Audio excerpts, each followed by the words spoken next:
Bien, estamos de vuelta. Tenemos el placer de conversar esta mañana con Jesús Félix Iglesias, Superintendente de Salud y Riesgos Laborales. Don Jesús, buenos días. Además, dirigente del PRM. Buen día, doctor. Buenos días, muchas gracias por la invitación. Dije, cuéntenos cómo anda San Pedro en política. ¿Cómo va el partido? San Pedro de Macorís está muy bien, debido a que, en primer lugar, el presidente Abinader ha ido múltiples veces, más de 14, 15 veces a San Pedro de Macorís, cosa que ningún presidente anterior había ido. Pero no solamente... ¿Pero ha resuelto algo? No solamente su presencia, sino que todos aquellos terrenos que eran del CEA y que hoy son barrios, entregó título de propiedad a cada uno de los habitantes que viven en sus hogares, y no solamente en el municipio de Consuelo, sino también en el municipio de Quisqueya. Completó todos los títulos de propiedad en esos dos municipios, y evidentemente que cuando tú recibes un título de propiedad de tu casa, la casa adquiere más valor, tienes la oportunidad de pedir un préstamo en un banco para modificarla, o un préstamo para hacer un negocio, lo que sea, crea riqueza. Pero aparte de eso hay muchas obras, pequeñas obras en los diferentes municipios que son importantes para esos municipios.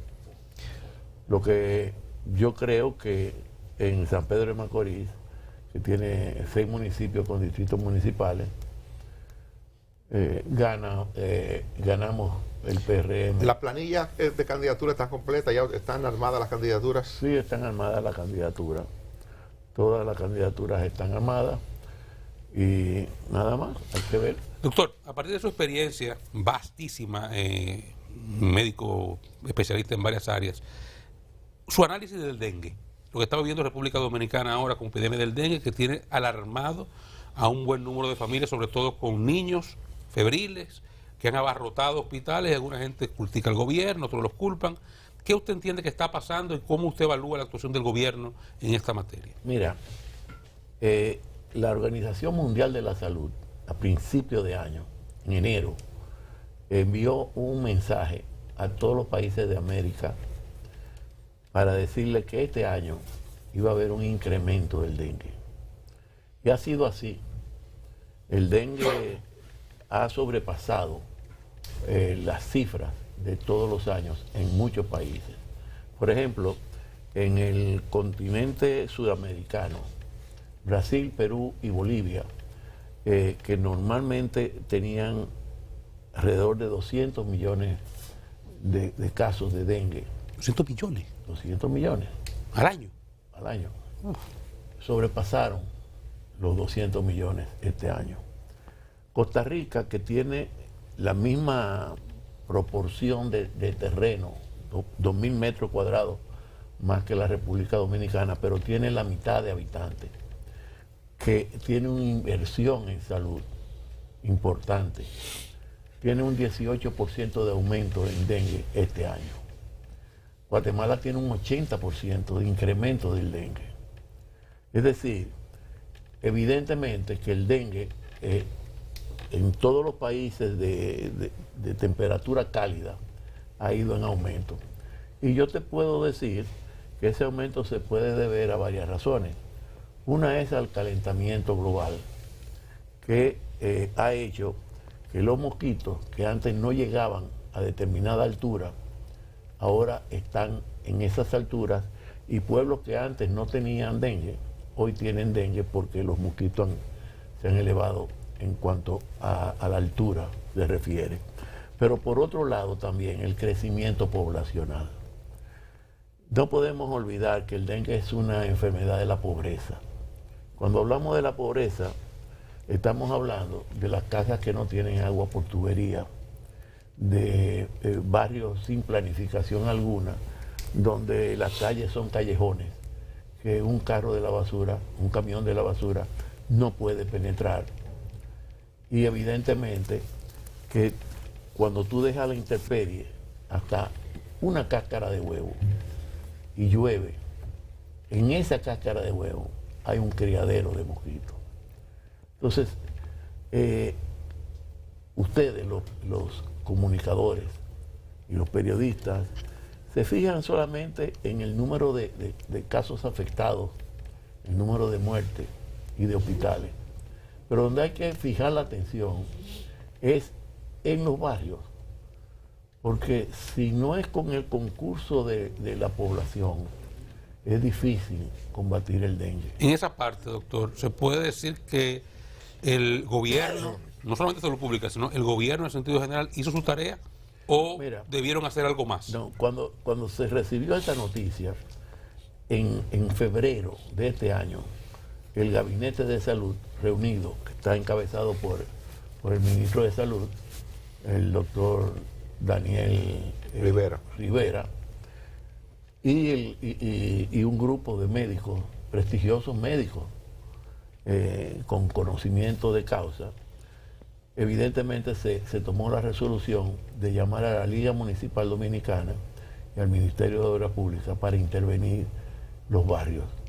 ¿Y qué se hizo? El hospital que más casos de dengue recibe es el Hospital Hugo Mendoza, en la zona norte.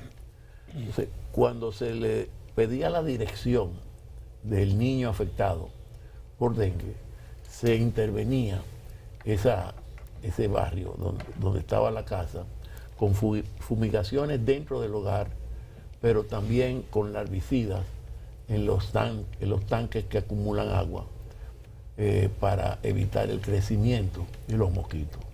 Porque la fumigación te mata el mosquito adulto, pero todos los días hay crecimiento de mosquitos en los tanques de agua o en la basura a la intemperie. Al triple de lo que es la situación. Exacto. Entonces se triplica eso.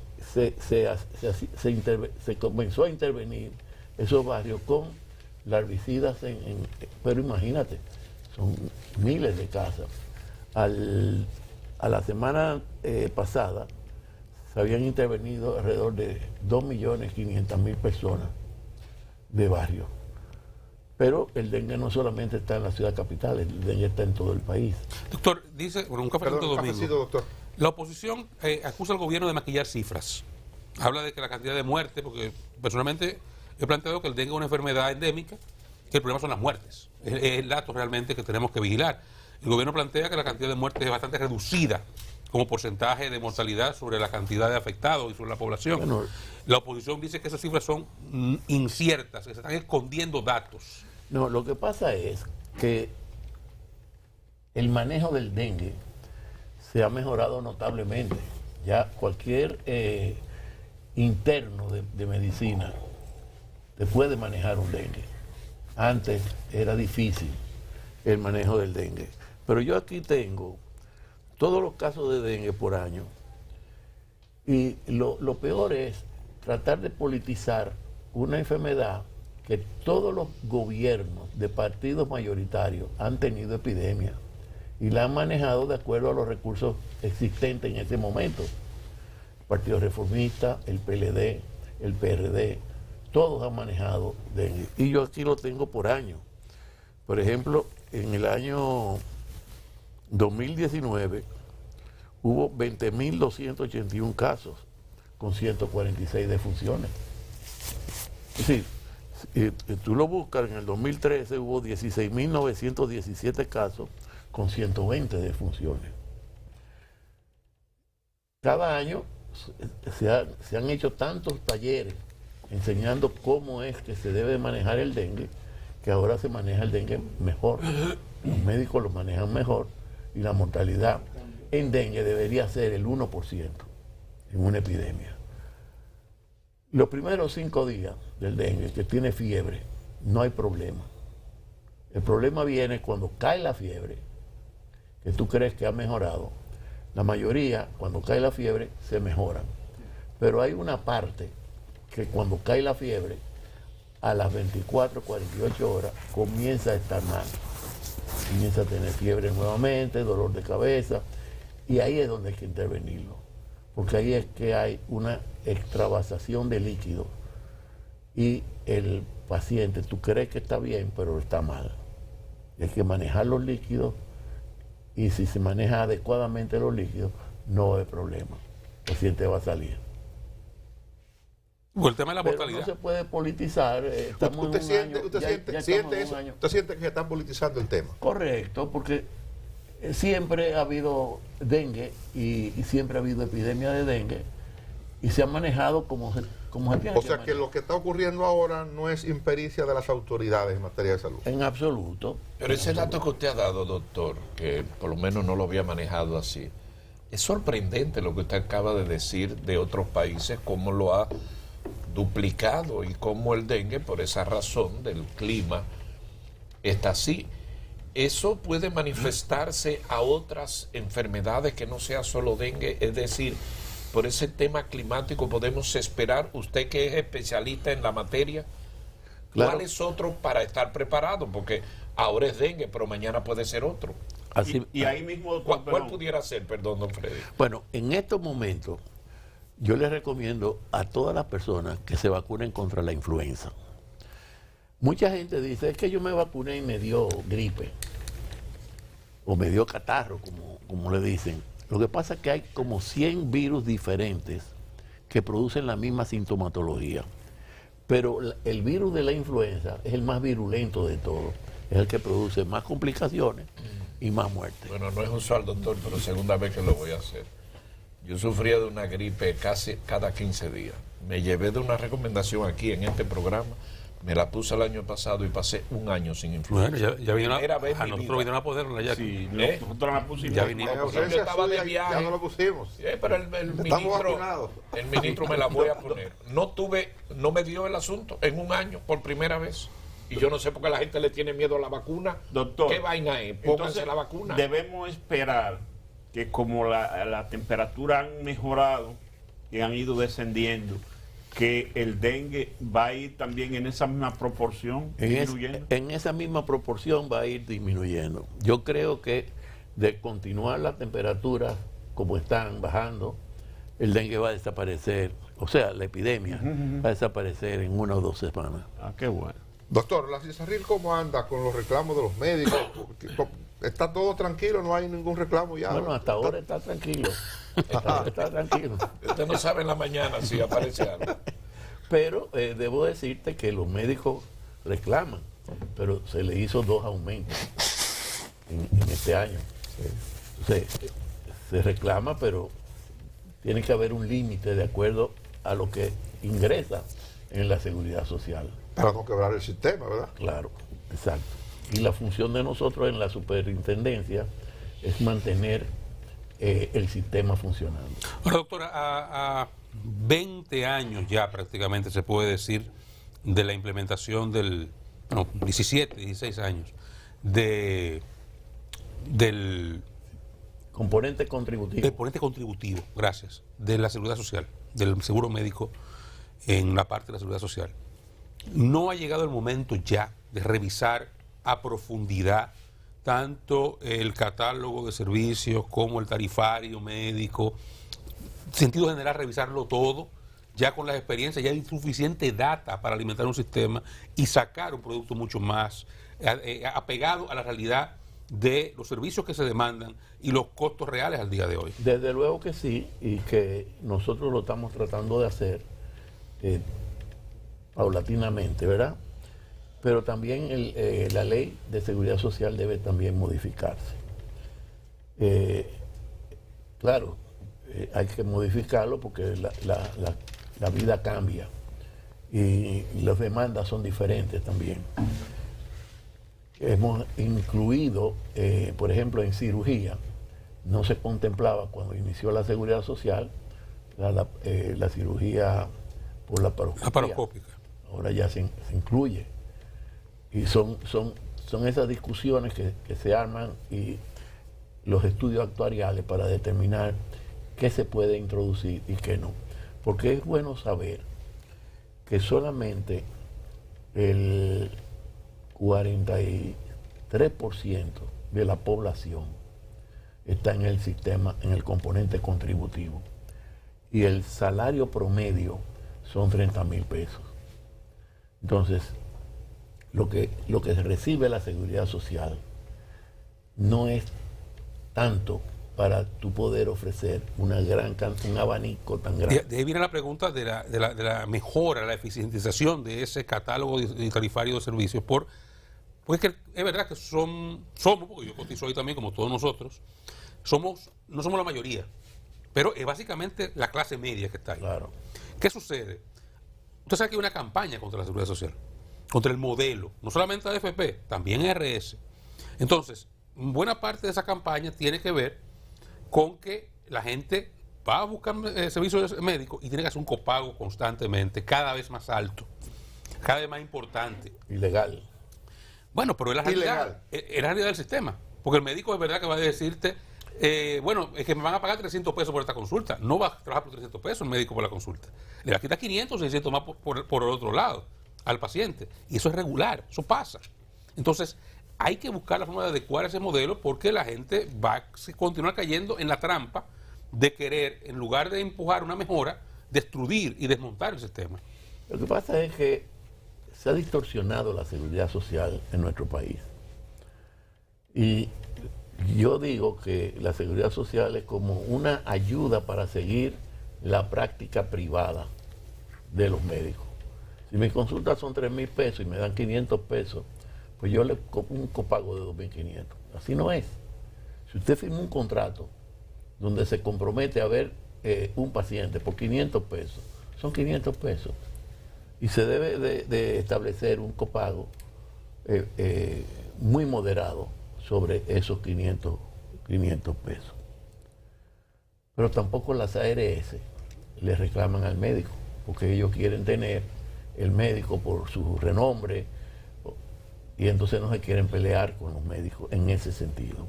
Y la CISARRIL no forma parte de esa contratación. Ese acuerdo de ARS con los médicos, que debería de formar parte. Lo que pasa es que si formamos parte, entonces somos jueces y partes. No pueden regular. Que no podemos regular. ¿Y cómo hacerlo? ¿Cómo tratar de que el médico tenga ese nivel de conciencia? La ley señala que la entrada a la seguridad social es el primer nivel de atención. Y el primer nivel de atención no ha funcionado en nuestro país. El día que haya un primer nivel de atención, se mejoran... Pero estamos muy distantes de eso, doctor, por una serie de los intereses. Y hay países más pequeños, con menos recursos, que eso funciona. No cito Estados Unidos, porque eso es otra cosa. No, pero aquí no funciona, además. No existe en Estados Unidos. Está muy distante de eso. Los intereses, tú lo dijiste, son intereses fuertes. Los prestadores de servicios, en sentido general, se resisten a la implementación de la atención primaria.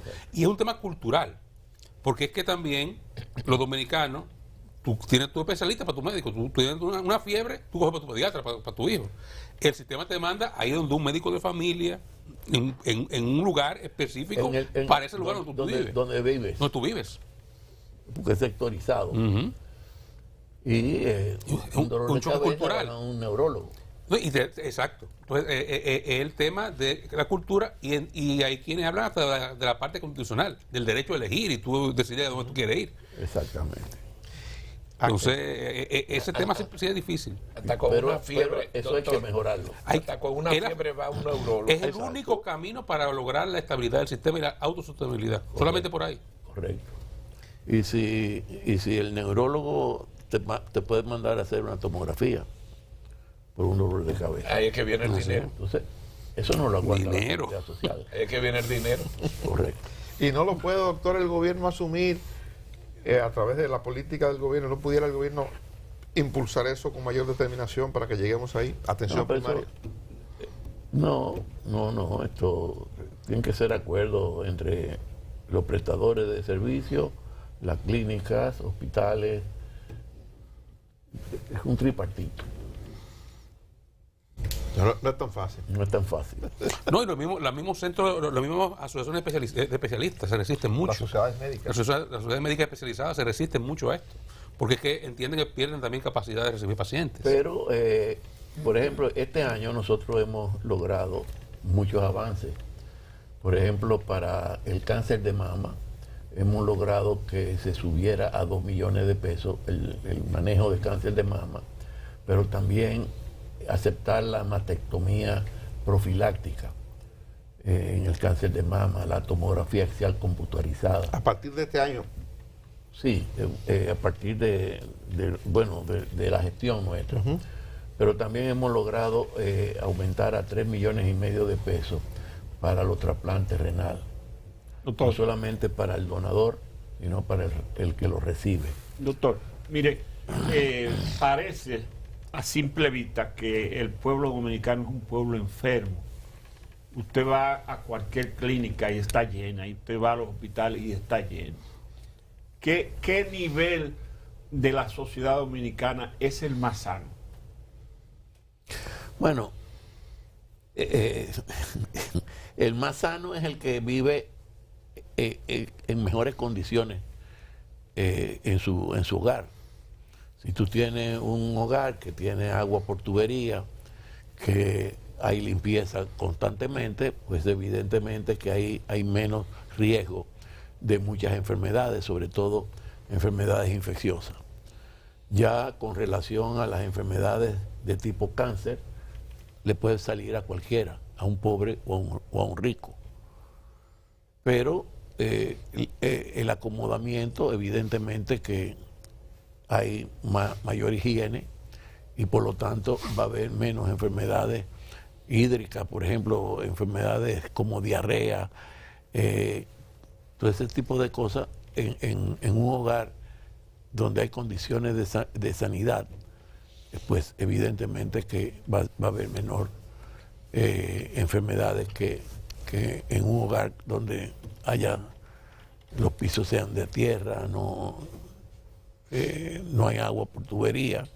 Doctor, hay evidentemente... No se bañan las manos, que es sumamente importante para la transmisión de enfermedades. Hay una relación, doctor, parece, entre las decisiones que adoptan ustedes para aumentar la cobertura de algunas enfermedades catastróficas y la presión que se le quita o se le pone al Departamento de Salud Pública que tiene que ver con las enfermedades de alto costo. Sí, es cierto. Lo que pasa es que se han hecho estudios actuariales en la seguridad social y la seguridad social no aguanta esos medicamentos de alto costo. Por lo que le dije, por lo poco que se recibe en el componente contributivo. Pero se está buscando una solución para las enfermedades de alto costo que no sean tan onerosas para el Ministerio de Salud Pública. Eso sería bueno. Bueno, doctor, gracias por acompañarnos. Jesús Félix Iglesias. Nos despedimos en este momento. Mañana de vuelta, como de costumbre, a partir de las 5 de la madrugada.